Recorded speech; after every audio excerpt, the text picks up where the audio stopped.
Hindi na kita makita. Bakit mo ako ginost?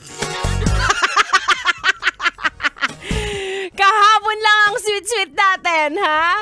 Ngayon, wala nang good morning, wala nang good night, wala nang kumain ka na ba o kaya naman kainin yan. Anyway, mga yes for 9 back, it's me, Ganda Wanda.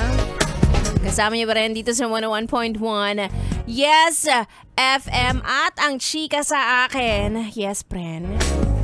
Eh, yung ka-late night talks mo, wala na. Nauna nang mag-Halloween, ginost ka na. Sinong lugi? Ha? Sinong lugi? Yung PA namin dito parang may hinanakit. Sinong lugi? Yung nang-ghost o yung ginost? Siyempre.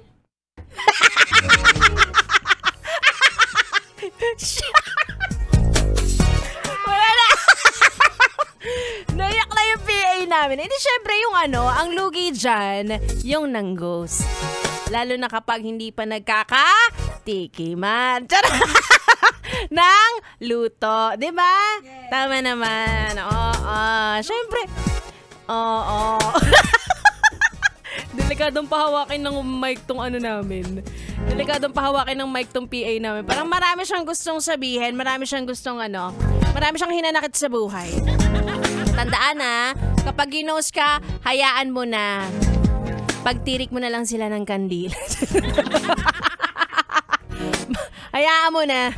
Diyos ko, baka nagmumulto na yun sa iba, sa buhay ng iba. Hayaan mo na. Ano yan? Ginawang kanya ng pabor. Malay mo, kapag naging kayo, bigla-bigla rin pala siyang nawawala, diba? So, wag na.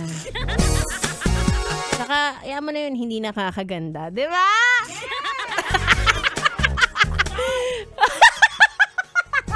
Anyway, ayaw namin ng ghosting dito sa Yes FM. Isa pang ayaw ng ghosting, makakasama ko na sa aking pagbabalik ang bibi nyo, B-Boy Bibo. Tuloy-tuloy ang ating dugtugan dito lang sa 101.1 Yes FM Solid.